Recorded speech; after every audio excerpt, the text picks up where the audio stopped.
మేము ఎవరివి అన్యాయంగా తీసుకోలేదు. పక్కాగా రిజిస్ట్రేషన్లు ఉన్నాయి, పక్కాగా ఇంటి పన్నులు ఉన్నాయి, ప్లాన్లు ఉన్నాయి, బ్యాంకు లోన్లు ఉన్నాయి. ఎప్పుడంటే వాడు ఏ నా కొడుకంటే మా ఇల్లు తీసుకెళ్లేది రమ్మనండి చూద్దాం. చంద్రబాబు నాయుడు గారు వచ్చి మీరు కమిటీ వేసి మాకు న్యాయం జరగాలి. ఇక్కడ మేము 42 కుటుంబాలు రోడ్డును పడిపోయి ఉన్నాము. పిల్ల జల్ల అంతా కూడాను మా ఇల్లును స్వాధీనం చేసుకున్నారు, మా భూములు స్వాధీనం చేసుకున్నారు. మాకు న్యాయం జరగాల్సిందే. మాకు న్యాయం జరిగేంత వరకు ఈ పోరాటం ఆగదు. మేము ఆత్మహత్య కూడా సిద్ధంగా ఉన్నాము. మీరు చెప్పండి అమ్మా, ఏం చెప్తున్నారు? ఉదయానికి ఇప్పటికి పోలీసులు ఉదయం మాకు సేవ్ వచ్చింది, ఆగండి ఇప్పుడు 50% డిమానిస్ట్రేషన్ చేశారు, ఆగండి అని వేడుకున్నాం. ఉమామహేశ్వరరావు గారు ఆపండి అని అంటే మేము ప్రొడక్షన్ కోసం వచ్చామమ్మా, మాదే ఉందమ్మా.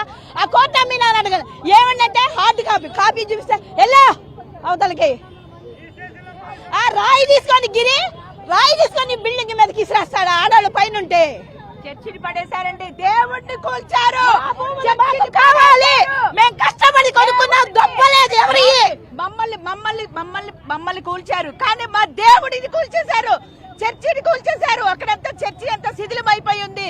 అన్యాయంగా ఆడవాళ్ళు ఉన్న పళంగా బయటికి లాగేశారు, రౌడీలు పెట్టుకున్నారు, దౌర్జన్యం చేశారు, ఆడవాళ్ళ మీద అత్యాచారం చేశారు.